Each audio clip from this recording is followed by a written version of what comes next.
बात करते हैं रूस और यूक्रेन जंग को लेकर। दोनों देशों ने पिछले 48 घंटों में एक दूसरे पर जमकर बमबारी की है। हर रात आसमान में ड्रोन अटैक की गूंज सुनाई दे रही है। यूक्रेन ने एक तरफ जहां रूस की सबसे बड़ी तेल रिफाइनरी पर हमला कर रूस को बड़ा नुकसान पहुंचाने की कोशिश की है, वहीं रूस ने भी यूक्रेन के रिहायशी इलाकों पर हमले तेज कर दिए हैं। यूक्रेन के राष्ट्रपति जेलेंस्की ने तो आरोप लगाया है कि रूस ने सितंबर के पहले 5 दिनों में 1300 से ज्यादा ड्रोन अटैक किए हैं, 900 से ज्यादा एरियल बम दागे हैं और करीब 50 मिसाइलों से हमला किया है।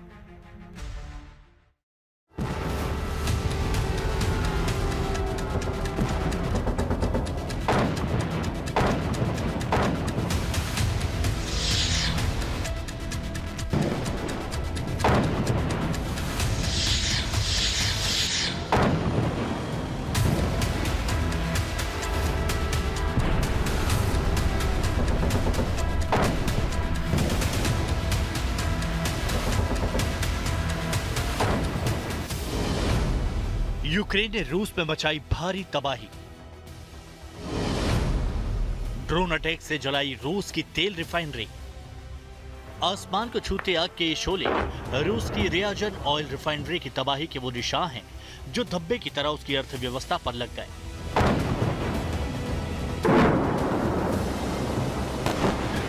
यूक्रेन ड्रोन हमलों से रूस का आसमान रात भर गरजता रहा और इस रिफाइनरी को बर्बाद करके रख दिया।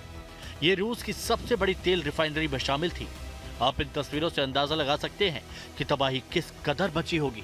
ड्रोन हमलों से पूरी रिफाइनरी धू धू करके जल रही है और इस हमले से रूस के कई रिफाइंड प्रोडक्ट का निर्यात रुक जाएगा और उसे अरबों रुपए का नुकसान होने की आशंका जताई जा रही है।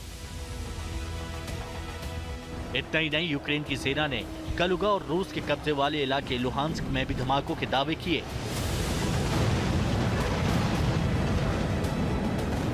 पलटवार करने में रूस ने देरी नहीं की।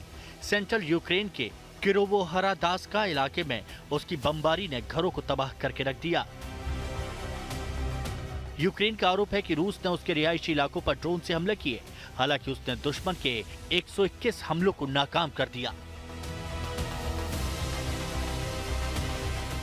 उधर पुतिन यूरोपीय देशों की ओर से यूक्रेन को मिल रहे साथ से चिढ़े हुए हैं। उन्होंने साफ साफ चेतावनी दी है कि यूक्रेन की जमीन पर मौजूद हर विदेशी सैनिक रूस के लिए किसी टारगेट से कम नहीं होगा। यूक्रेन ने जखीरे से निकाला खतरनाक ड्रोन। तुर्की के हथियार से साधा रूस पर निशाना।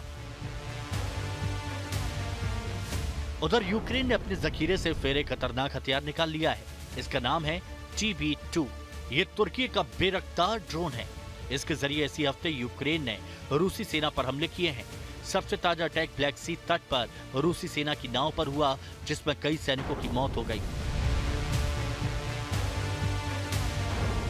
द वॉर जोन की रिपोर्ट के मुताबिक यूक्रेन ने काफी वक्त पर रूस के खिलाफ इस हथियार से तबाही मचाई है। खेरसन और क्रीमिया में भी इस ड्रोन से हमले किए जाने की खबर है। बेरफ्तार TB2 एक स्ट्रेटेजिक UAV है जो सर्विलांस के साथ साथ हथियारों से लैस होकर सीधा हमला भी कर सकता है। ये 4 सटीक गाइडेड हथियार एक साथ ले जा सकता है। इस बीच ट्रंप और यूरोपीय नेताओं के बीच हुई बातचीत नाकाम हो गई और उसका कोई नतीजा नहीं निकला। यानी जंग फिलहाल जारी रहेगी और बमबारी के बीच तबाही का दौर भी। आज तक ब्यूरो। हमारे साथ हमारे 2 खास मेहमान भी जुड़े हुए हैं। संजय सोई सर, अगर अभी रूस यूक्रेन की जंग के माहौल को देखें, क्योंकि आप जंग को बहुत अच्छे से समझते हैं, आप जानते हैं कि कैसे लगातार स्ट्रेटेजिक मूवमेंट की जाती है, अभी क्या रूस ये चाहता है कि ज्यादा से ज्यादा इलाकों में कैप्चर कर लिया जाए या फिर सिर्फ और सिर्फ ये जवाबी कार्रवाई है यूक्रेन को? देखिए सुमित जी, अभी 1290 दिन हो गए हैं लड़ाई को चलते हुए और ये और भयंकर हो गया।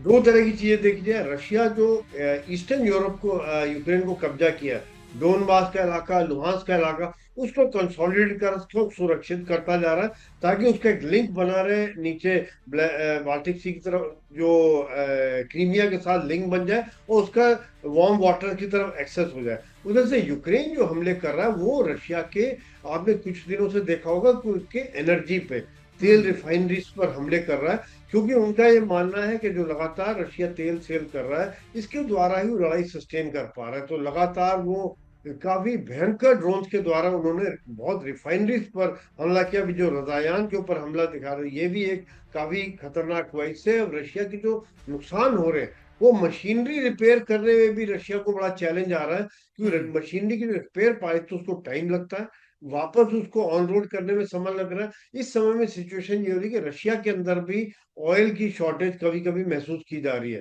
तो यहाँ पे वो उनकी उधर टारगेट कर रहा है, इधर बिल्कुल ये बिल्कुल सीमा पर धीरे धीरे सर